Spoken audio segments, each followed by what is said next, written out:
Jeff and Jeremy in the Morning podcast brought to you commercial free by another podcast. You've subscribed to ours, now subscribe to theirs. It's the Slow County Real Estate Podcast with Hal Swayze. When you're done with this, go listen to something that will actually enrich your life. California DRE 01111 Lose their minds. I know.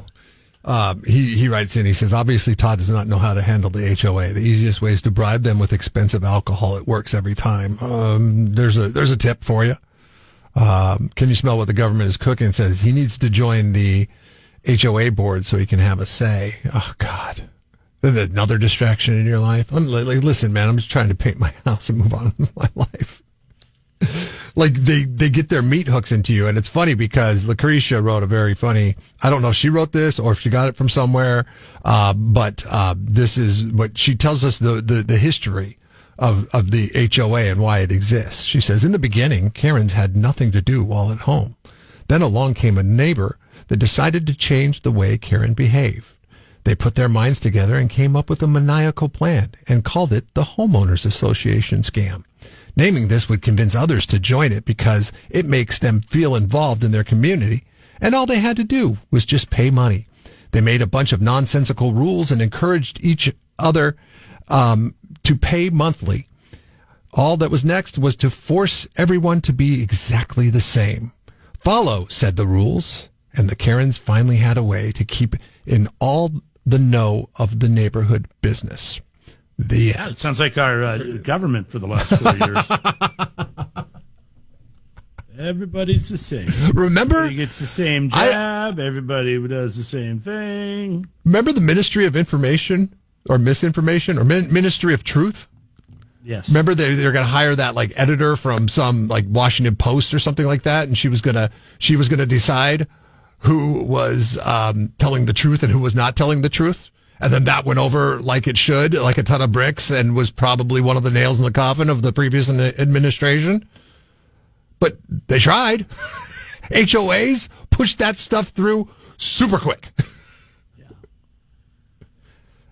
I don't know. Just listening to Todd, I was just like, God, I would want to fight him. Does anybody like living in an HOA?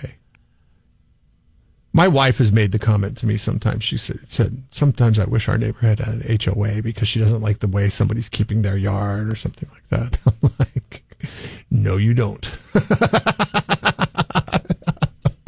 I lucked out because where we found our house, everybody is, really takes pride in their yards for the most part. I mean, everybody keeps them mowed and, That's the marketplace of pride.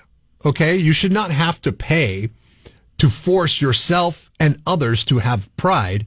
It's the marketplace of pride. It's called keeping up with the Joneses. Keeping up with the Joneses is just a organic way of having an HOA. Okay? Like if somebody else is improving their house, you're like, oh, well, look what they did to their house. Maybe we should do that to our house. So there's one guy when you come into the neighborhood, and where I live, this neighborhood's probably, I don't know, maybe 10 years old. So his house is at least 20 years old. So he was at the end of the street, right? He bought his property at the end of the street. Then they came in, put a road in, put another road around his house, and then built this neighborhood. This guy has a camper and a boat in his front yard. It's got weeds so tall. But everybody else's house around him is really decked out pretty nice. The yards are anyways. I just think it's really funny. I was asking my friend Chris, who's lived here for about 5 years. He goes, yeah, Keith over there, he was at the end of the road when he bought his house 25 years ago and didn't think anybody would ever, even come into his yard. Now we've got houses all around him because that's how it works, right? Get a kick out of that guy. He's got a nice boat, though. Good boat. Let's see. Kelly writes in, he said he built a storage shed in his driveway, behind his driveway. He says it was all framed up. He was putting the roof on when somebody pulled up, got out the measuring tape, and told him it was 11 inches too high. He basically had to rebuild the top of the roof all over again.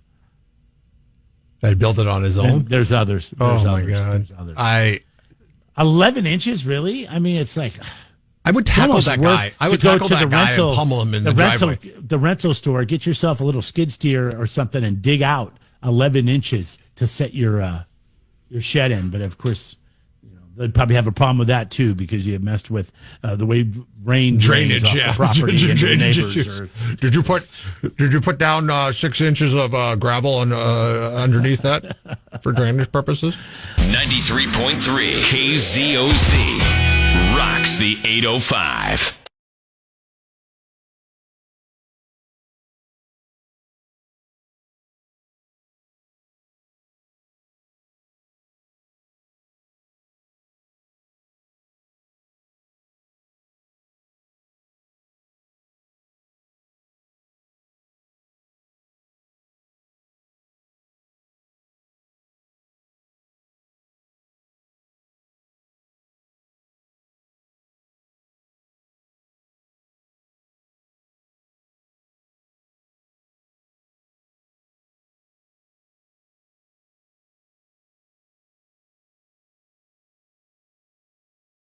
Jeff and Jeremy in the Morning podcast brought to you commercial free by another podcast. You've subscribed to ours, now subscribe to theirs. It's the Slow County Real Estate Podcast with Hal Swayze. When you're done with this, go listen to something that will actually enrich your life. California DRE 01111 911.